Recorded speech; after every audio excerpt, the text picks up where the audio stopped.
Hello everyone, and welcome to another episode of our European People's Podcast series dedicated to the members of the EPP Presidency.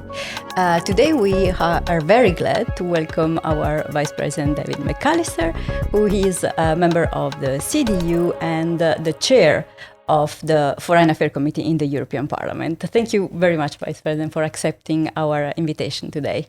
Thank you for inviting me. It's very kind of you.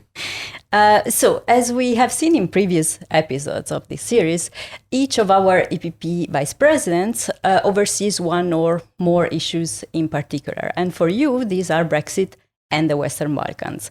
So let's start with the former, Brexit. What do you think our reaction of the EU and of the UK to the Russian aggression against Ukraine say about the state of our relation in the field of security and defense policy after Brexit? We have seen an excellent, I would say unprecedented degree of cooperation between our like-minded partners, the European Union, the United States, Canada, Japan, South Korea, Australia, New Zealand, and the United Kingdom. We've been united in our position in standing in solidarity with Ukraine and supporting this country against the horrific war of aggression that the Russian Federation has begun on the 24th of February. So we've seen excellent cooperation with the United Kingdom, and this shows that there is room for a close cooperation on these foreign and security related matters between the EU and the UK, and I regret that in the Trade and Cooperation Agreement until now, we haven't been able to include a chapter on foreign security and defense cooperation, but perhaps this could be added at a later stage. Of course, it takes two to tango. Until now, the UK government has been rather reluctant. So you're more positive on this aspect. What about the recent election in Northern Ireland? We have seen that once again that the decision of the UK to leave the EU put a strain also on this very delicate political situation. Do you think that these elections, what do you think will be the consequences actually of these elections on the relation between the two parts of the island and also on our relation with the UK? You mentioned the Trade and Cooperation Agreement. Will that have an impact on that, on the Northern Ireland Protocol? What do you think? Our relations with the United Kingdom are based on two solid columns. On the one hand, the withdrawal agreement, and on the other hand, the Trade and Cooperation Agreement. An essential part of the withdrawal agreement was the protocol on Ireland and Northern Ireland. And this protocol was negotiated painstakingly over many weeks and months with the UK side, trying to square the circle. How can, on the one hand, we protect the Good Friday Belfast Agreement in all its aspects, avoiding a hard border between Northern Ireland and the Republic of Ireland, and on the other hand, protecting the integrity of the EU single market. And the protocol is, for us in the EU, and here we have a united position among party lines, for us the protocol is part of the solution of a problem. The protocol is not the problem. The problem is Brexit, and especially the hard form of Brexit the UK government chose, which included leaving the single market and the customs union. So we are open to find pragmatic, flexible solutions within the framework of the protocol. But we don't believe renegotiating the protocol is the way forward, and we call on the UK government simply to implement what they agreed with us. The protocol has been signed by the UK Prime Minister, Boris Johnson, and it has been ratified by the UK Parliament. So let's move on forward on pragmatic and flexible solutions. The EU has been very open, especially since autumn last year when the Commission presented our further proposals to make life as easy as possible for businesses and people in Northern Ireland. Okay, so maybe this cooperation that you said we saw against Ukraine will follow up in other fields also. But now let's pass to your other field of expertise in the presidency, which is Western Balkans. We spoke about this topic last week in our previous episode with Commissioner Hahn, who listed as the three main priorities in the region in increasing order of difficulty, the negotiation with Northern Macedonia, the relation between Belgrade and Pristina, and finally, the most difficult, the situation in Bosnia and Herzegovina. Do you agree with this ranking, or would you propose a different one? First of all, the Western Balkans lie in the heart of Europe. They are surrounded by EU member states, and we have a very own interest in the European Union that we support policies of regional stability and good neighborly relations and cooperation in the Western Balkans. All 6 Western Balkan countries have a European perspective. All 6 Western Balkan countries are traveling towards EU integration at different speeds. The front runner is Montenegro. We are also negotiating EU accession with Serbia. Bulgaria and North Macedonia and Albania are waiting for a green light to kick off.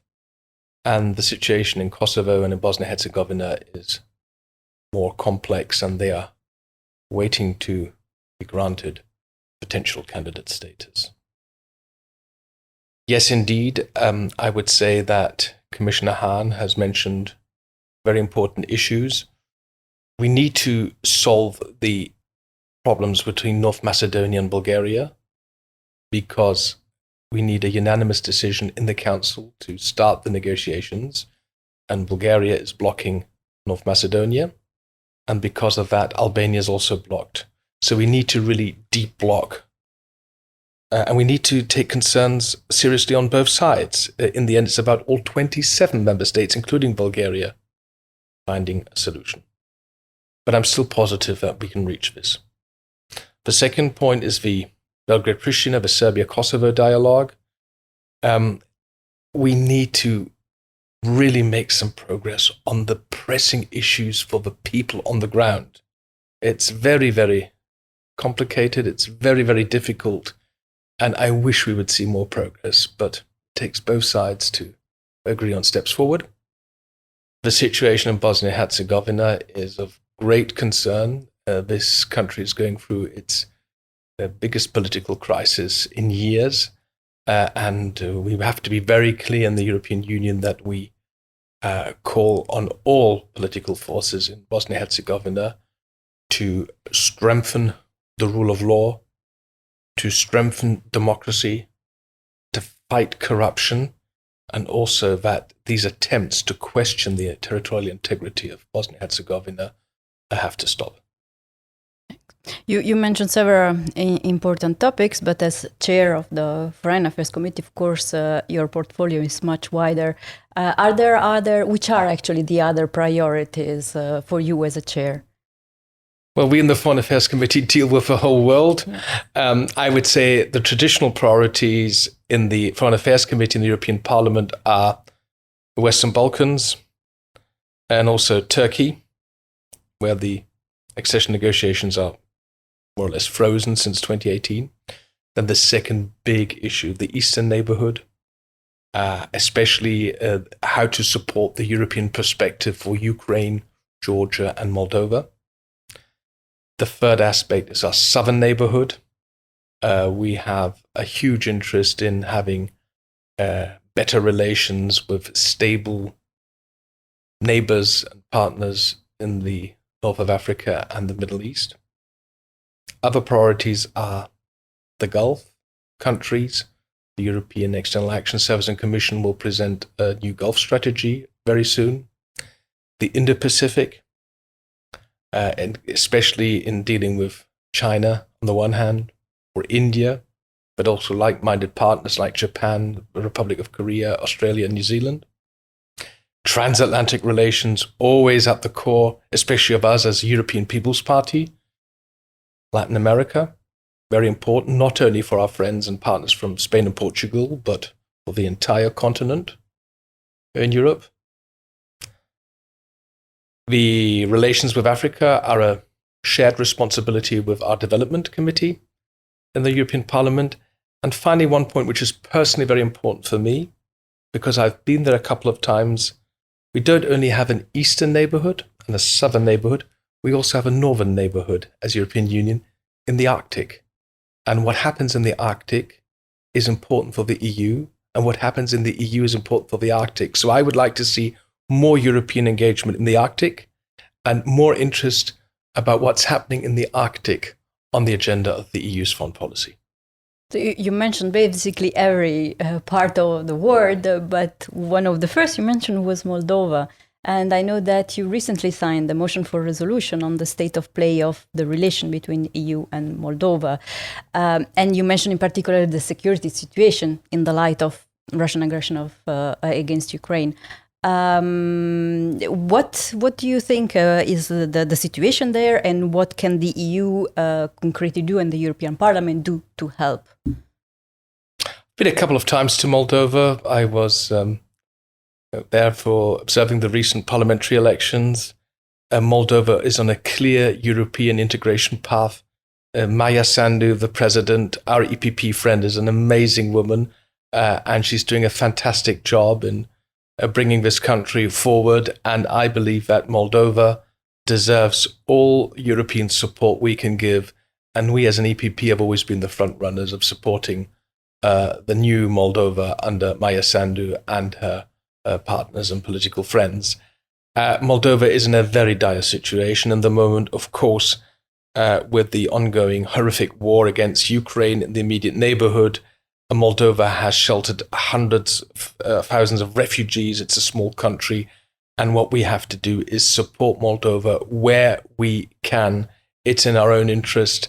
And I am very much in favor of, not only for Ukraine, but also for Moldova, for granting a candidate status, of course, based on Article 49 and based on merit.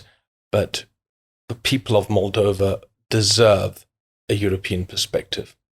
Yeah, and Moldova is an EPP success story. As you said, we supported Maia Sandu from the beginning, so we have to keep supporting her, right? Indeed, it's always a huge pleasure when Maia comes to Brussels. Yeah, indeed. You spoke about election observation mission. You recently did another one in Lebanon. What was the situation that you found there, and what are your main takeaways from your mission? Well, first of all, we are very happy that these elections actually took place because there are enormous challenges in Lebanon. This country is going through a not only severe, but extremely severe economic crisis combined with a political crisis. And then we had the effects of the pandemic. We had the blast at the port of Beirut. We have so many problems and challenges this country is facing. So it was good that the elections took place. And there will be a very detailed report presented by the European Union, who was the key partner in observing these elections, with concrete recommendations. Unfortunately, the Lebanese authorities didn't implement any of the concrete recommendations the European Union made at the last time. So we do hope that this time our recommendations will be taken more seriously. And we are giving these recommendations to strengthen democracy and the organization of not only national elections, but also the presidential election and the regional elections who are coming up in the next months and years. I observed on election day polling stations in Beirut, in the north of Beirut. We went up to the Christian parts in the mountains, but we also then in the afternoon observed polling stations in Sunni populated parts of Beirut, and then also at a Hezbollah stronghold in the Shia region. All in all, election day was calm. I would like to commend the positive role the military and the security organizations and institutions played, but there are serious concerns about, for instance, vote buying before the election, and this has to be addressed, but we will do that in detail. A final point on the outcome of the elections. On a positive note, our EPP sister party in Lebanon, the Lebanese Forces, are now the strongest political party in the new Lebanese parliament. So congratulations to our friends of the Lebanese Forces. Our other cooperation partner, Kataeb, also managed to gain a number of seats. We now need to find a working parliamentary majority in Lebanon. that is very challenging because the political climate is deeply polarized. But this new parliament has important tasks ahead of it, for instance, in electing a new state president in a couple of months. But the most important thing is that the politicians in Lebanon have to actively tackle the huge problems this country is facing in one of the worst financial and economic crises a country has probably seen in decades. It's very, very difficult situation. Okay, let's hope for the better, also for our partner parties.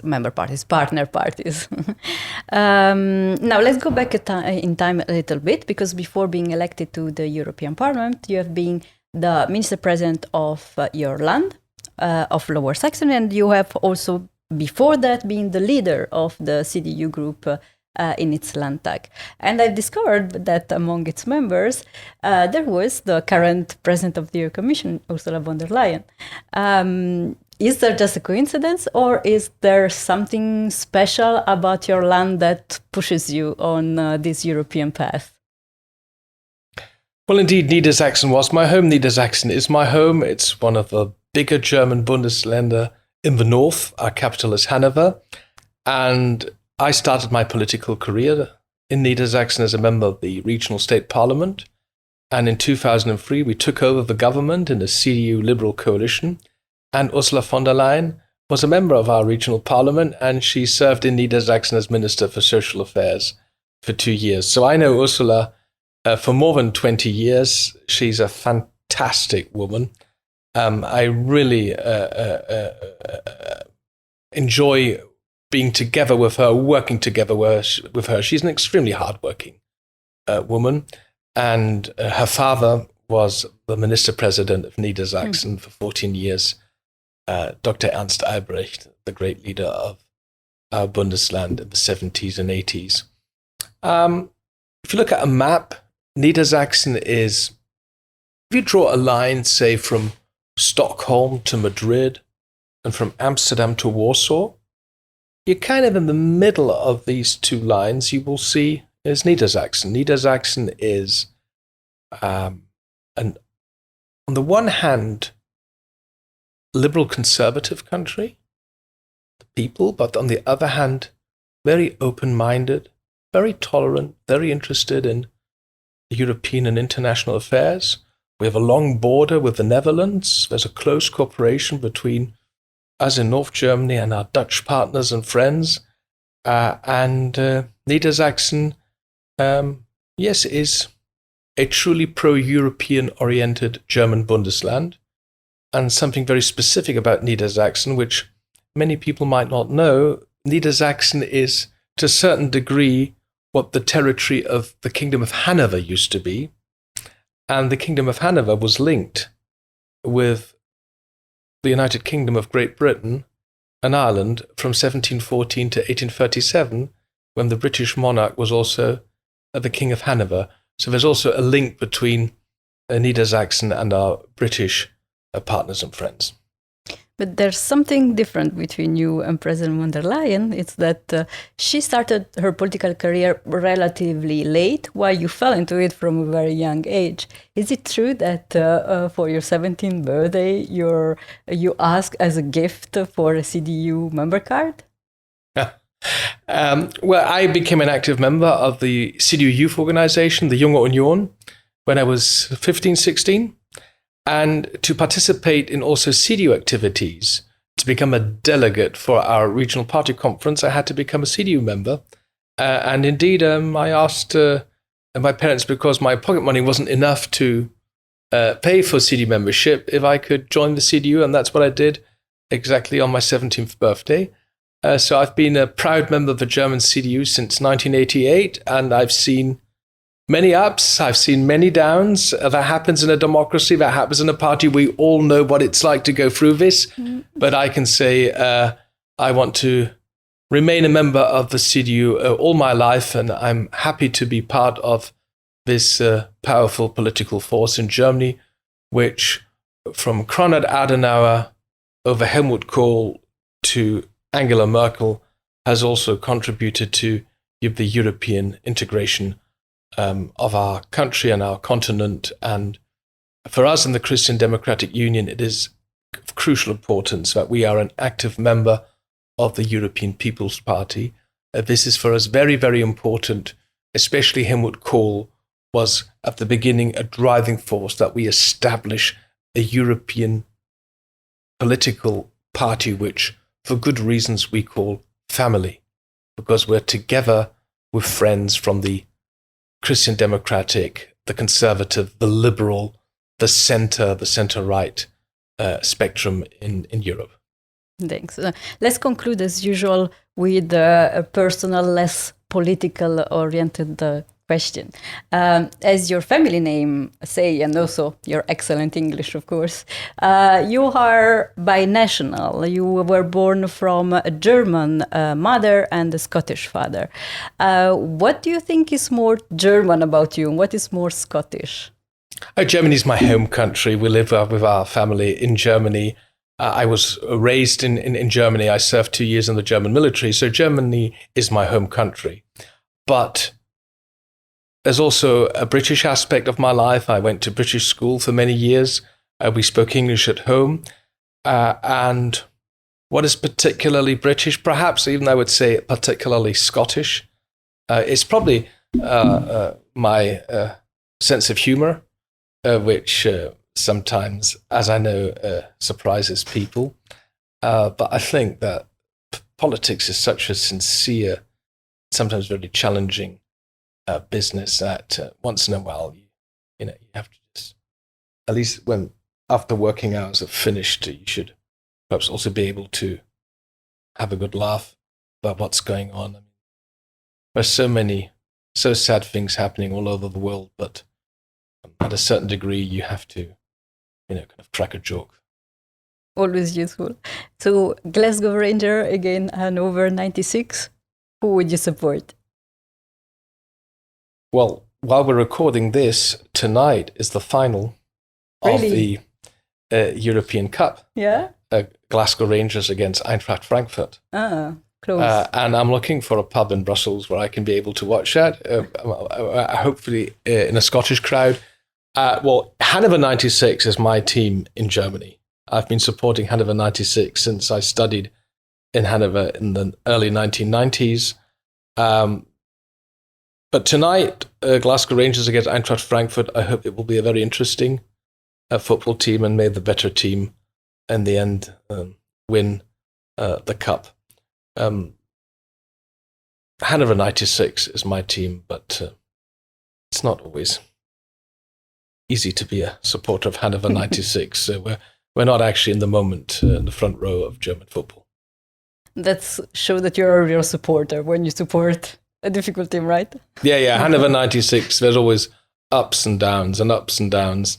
German football is for many years now been dominated by Bayern Munich and to a certain degree also by Borussia Dortmund. But I mean, nothing against Bayern Munich, but I think it does get a bit less interesting if the same team wins the German championship year after year after year. But that's not a problem of Bayern Munich. It's more a problem of the other teams and not being able to play better. Okay, thank you very much, Vice President, for taking the time to answer our question. It was a very nice chat, and also good luck then for the game. Well, thank you so much for inviting me. Pleasure to be here at the EPP headquarters in Brussels. Thanks. And to our listeners, thank you for joining us for another episode of the European People's Podcast. And don't forget to subscribe so as not to miss out and catch up with any episodes you might have missed. And then see you again next time. Bye.